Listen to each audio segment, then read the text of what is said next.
오늘 우리에게 주신 하나님의 말씀은 다니엘서 1장 10절부터 16절까지의 말씀입니다.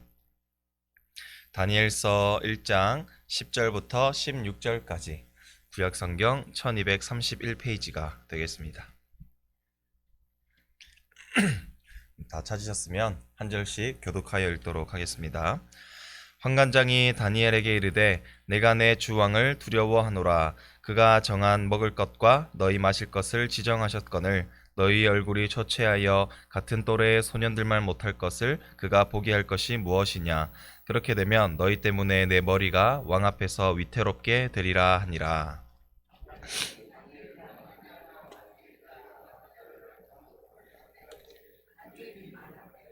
청하오니 당신의 종들을 열흘 동안 시험하여 채식을 주어 먹게 하고 물을 주어 마시게 한 후에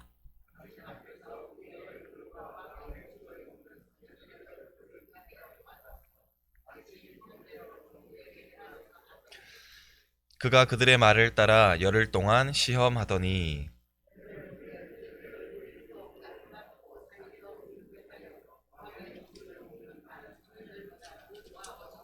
같이 보겠습니다.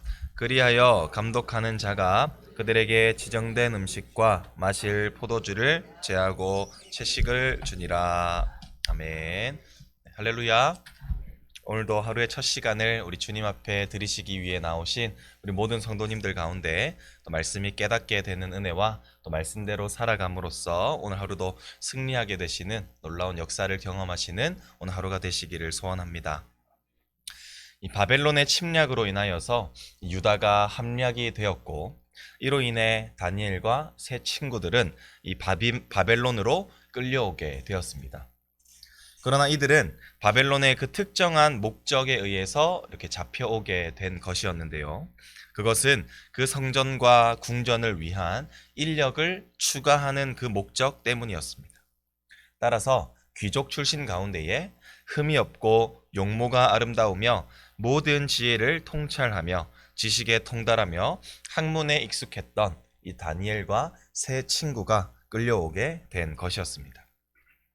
이 느부갓네살 왕은 그들에게 3년 동안 그 나라의 학문과 또한 언어를 가르치게 하였고 또한 왕의 음식과 포도주를 날마다 제공하는 등의 최고의 대우를 해주면서 젊은 포로들을 키우는데 최선을 다하라고 명령하였습니다.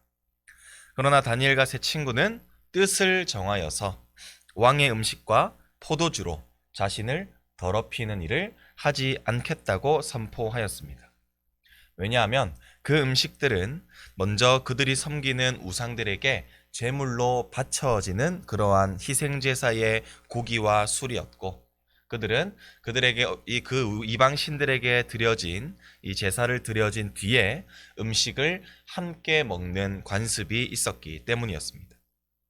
따라서 그들이 그 음식을 먹는다고 하면 우상 숭배에 동참하는 일과 마찬가지였기 때문에 뜻을 정하여 우상에게 절하지 말라는 그 율법에 따라 그들은 음식을 먹지 않겠다는 이러한 뜻을 정하였던 것이었죠. 뿐만 아니라 왕이 제공하는 음식을 먹는다는 것은 왕을 의존한다는 뜻이고 이 왕과의 계약 관계에 맺어지는 그러한 계약이 성립되는 것이 의미하게 됩니다. 이것은 지금까지 그들이 하나님만을 의존하며 하나님과의 언약 백성으로 살아갔던 그러한 자들의 정체성을 위협하는 일이었기 때문에 다니엘은 목숨이 위태하게 되는 것까지도 감수함으로써 자신을 더럽히지 않고 끝까지 하나님 나라의 백성으로 그 정체성을 지키면서 살아가고자 그 뜻을 정하게 된 것이었습니다. 그러나 그들의 결정은 이 포로들을 잘 먹이고 잘 교육해야 할 이 환관장에게 있어서는 아주 난처한 입장에 처하게 만든 것입니다. 왕은 분명히 그에게 이 포로들에게 음식을 잘 제공하고 또 그들을 잘 가르쳐서 3년 후에 그 명령을 잘 수행했는가를 확인하기 위해서 이 왕에게 보여야만 하는 그러한 상황이었습니다. 그런데 앞으로 음식들을 먹지 않겠다는 이 다니엘의 선포는 음식을 못 먹어서 다른 소년들에 비해서 아주 초췌해질 뿐만 아니라 그들의 생명까지도 위험에 빠질 수 있는 그러한 위기에 놓일 수 있는 상황이 될 것이며, 이 일은 환관장이 왕께서 맡기신 그 일을 잘 감당하지 못했다는 그 책임에 따라서 이 중벌에 처해질 수도 있는 상황이 발생하게 될 것입니다. 따라서 환관장은 이 다니엘의 그 뜻을 물려주기를 요구했습니다. 곧 다니엘의 제안을 이 환관장이 거절했다라는 것이죠. 그러나 다니엘은 포기하지 않았습니다. 이제는 환관장보다도 조금 더 아래의 직분의 이 감독에게 찾아가서 이 나라의 음식과 포도주를 먹지 않겠다라는 뜻을 여전히 밝히게 됩니다. 그러나 이전의 거절을 경험 삼아서 이제 아예 먹지 않겠다라는 이러한 극단적인 제안보다도 어느 정도의 이 단순하고도 검소한 음식, 그러나 살아계신 하나님의 도우심을 증명할 만한 그러한 음식을 요구하게 되죠. 우리 12절과 13절 말씀을 같이 한번 읽어보도록 하겠습니다. 청하오니 당신의 종들을 열흘 동안 시험하여 채식을 주어 먹게 하고 물을 주어 마시게 한 후에 당신 앞에서 우리의 얼굴과 왕의 음식을 먹는 소년들의 얼굴을 비교하여 보아서 당신이 보는 대로 종들에게 행하소서 하매. 아멘. 바로 이 채식 그리고 물만 제공해 달라는 요청을 합니다. 여기서 채식은 오늘날 말하자면 야채를 의미할 수가 있겠는데요. 율법에 있어서 이 야채는 결코 부정한 것이 아니었습니다. 하나님께서는 창조 이후에 땅에 기는 모든 살아있는 것들에게는 모든 푸른 채소를 먹을 것으로 주었다라고 말씀하고 있죠. 따라서 육신이 허락되기 전, 곧 다시 말하자면 이 노아의 홍수의 시대가 시작되기 이전의 사람들에게는 이 채식, 이것이 온전히 그들에게 주어진 음식이었다는 것입니다. 곧 다니엘의 차선책 역시나 자신을 더럽히지 아니하는 신실하신 하나님만을 신뢰하며 하나님이 공급하시는 것으로만 살아가겠다라는 의지를 밝혀 보인 것이었습니다. 그러나 하나님을 향한 이 다니엘의 신뢰는 결코 운도 우연도 아니라 확신에 찬 모습이 담겨 있습니다. 다니엘은 이미 하나님을 신뢰하여 왕의 진미를 먹으며 살아가는 소년들의 외모와 건강보다도 풀과 물만 마시며 살아가는 자신들의 상태가 더 좋을 것이다 라고 지금 확신하며 이 감독에게 제안하고 있음을 볼 수가 있습니다. 그러나 감독에게 있어서는 다니엘의 이 제안 역시나 음식을 먹지 않겠다고 말하는 것과 마찬가지인 제안이었습니다. 사람에게는 이 필수 영양분이 존재하고 또한 육식을 통해서만이 섭취할 수 있는 이 요소가 존재하기 때문에 상식적으로 생각을 해 본다면 채식만 먹는 사람들은 결코 산의 진미를 먹음으로써 골고루 영양분을 흡수하는 다른 소년들보다 건강이 좋을 수가 없기 때문일 것입니다. 그래서 감독은 대신에 딱 열흘 동안만 그들을 시험하고자 했습니다. 열흘의 시간은 결코 긴 시간은 아닙니다. 야채나 물만 먹어도 생명에는 크게 지장이 없을 만한 그러한 짧은 시간. 그러나 그 짧은 열흘 안에는 이 결과가 나타나기에는 충분한 시간이었기 때문에 최소한의 시간을 그들에게 주었고, 나타나는 그 외모의 결과로 다니엘의 제안을 무르고자 했던 것이었습니다. 감독은 채식만 먹고 지내는 다니엘과 이 새 친구의 건강이 당연히 좋지 않을 것으로 나타날 것이라 확신하고 있었고, 그 결과를 보면서 다니엘의 뜻을 무르고 이제는 왕이 제공하는 이 왕의 음식과 포도주를 먹이려고 했던 것이었습니다. 그러나 열흘 후에 어떠한 결과가 일어나게 됩니까? 우리 15절 말씀, 15절, 16절 말씀 우리 마지막으로 읽어보도록 하겠습니다. 열흘 후에 그들의 얼굴이 더욱 아름답고 살이 더욱 윤택하여 왕의 음식을 먹는 다른 소년들보다 더 좋아 보인지라. 그리하여 감독하는 자가 그들에게 지정된 음식과 마실 포도주를 제하고 채식을 주니라. 아멘. 놀랍게도 다니엘이 확신하였던 바와 같이 채식만 먹었던, 그리고 물만 마셨던 그들의 외모뿐만 아니라 건강까지도 왕의 음식을 먹는 다른 소년들보다 더 윤택해 보이는 결과로 나타나게 된 것입니다. 이 놀라운 결과는 우연이 아니었습니다.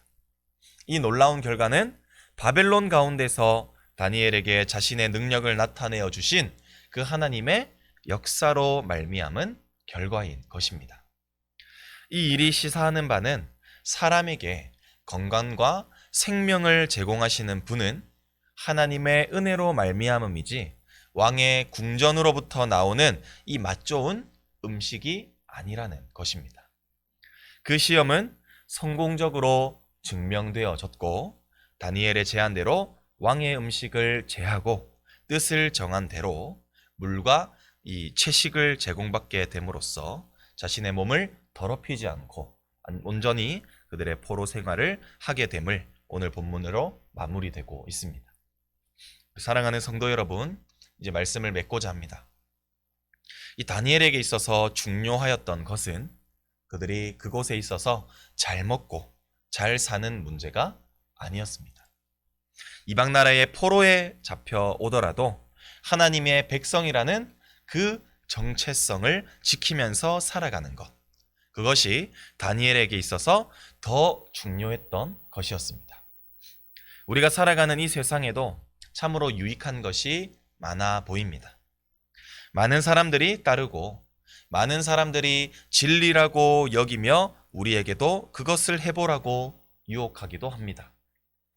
그리고 그것을 따르지 아니하면 너희들이 틀렸다, 너희들이 잘못된 길을 걸어가고 있다라고 여겨버릴 때도 많이 있죠. 그러나 성경이 특히 오늘 우리가 함께 살펴보았던 이 다니엘서가 우리에게 교훈하고 있는 것은 명확합니다. 이 승리는 바로 하나님 안에 있다라는 것입니다. 사람에게 있어서 살아가는데 필수적인 것은 이 왕의 사내 진미도 혹은 세상의 물질도 명예도 권력도 아닙니다. 다니엘이 시험에 통과하여 승리할 수 있었던 것은 뿐만 아니라 우리 예수님께서 이 사탄의 시험에 통과하여 승리할 수 있었던 것은 사람이 떡으로만 살 것이 아니요 하나님의 말씀으로부터 나오는, 하나님의 입으로부터 나오는 이 말씀으로 가능하게 되었는 줄 믿습니다. 하나님을 의지하면 하나님께서 우리와 함께 하시고, 하나님께서 우리와 함께 하시면 하나님께서 우리에게 은혜를 베풀어 주셔서 이 세상 가운데에서도 부족함 없이 하나님의 그 공급하시는 그 은혜로 말미암아 승리하며 살아갈 뿐만 아니라 최후의 승리인 이 사단의 권세를 이기고 우리가 영원한 천국에 들어가게 될 줄 믿습니다. 오늘 하루를 살아가면서 내가 하나님의 백성이라는 이 정체성을 우리가 잊지 마시고 세상의 가치를 따르는 것이 아니라 끝까지 우리가 하나님만을 의지하고 하나님만의 말씀을 의지하여서 하나님께서 공급하시는 그 놀라운 것들로, 그 놀라운 은혜로 오늘 하루를 승리하며 살아갈 수 있는 우리 모든 성도님들이 되시기를 간절히 소원합니다. 기도하겠습니다. 참 좋으신 하나님 아버지, 주님의 은혜와 사랑을 감사합니다. 하나님 아버지, 다니엘서를 통하여서 우리에게 중요한 말씀을 깨닫게 하시니 참으로 감사합니다. 우리가 이 세상을 살아가는 것은 떡으로 말미암음이 아니라 살아계신 하나님의 입으로부터 나오는 하나님의 말씀임을 우리가 기억하게 하셔서 이 세상에 변하는 썩어 없어질 것들을 우리가 추구하며 그것을 진리로 여기며 살아가는 것이 아니라 영원토록 변하지 않을 진리의 말씀인 하나님의 말씀만을 붙들고 살아감으로써 하나님께서 우리에게 제공하시는 그 은혜로 말미암아 이 세상을 부족함 없이 살아갈 수 있는 뿐만 아니라 궁극적으로 최후의 승리를 얻게 될 그 하나님 나라의 백성으로서 얻어질 하나님 나라의 유업을 우리 모두가 받으며 궁극적인 승리를 누리며 살아갈 수 있는 우리 모든 성도님들이 될 수 있도록 주님 축복하여 주시옵소서. 주님께 감사드리옵고 지금도 살아계시는 우리 구주 예수 그리스도의 이름으로 간절히 기도드립니다. 아멘.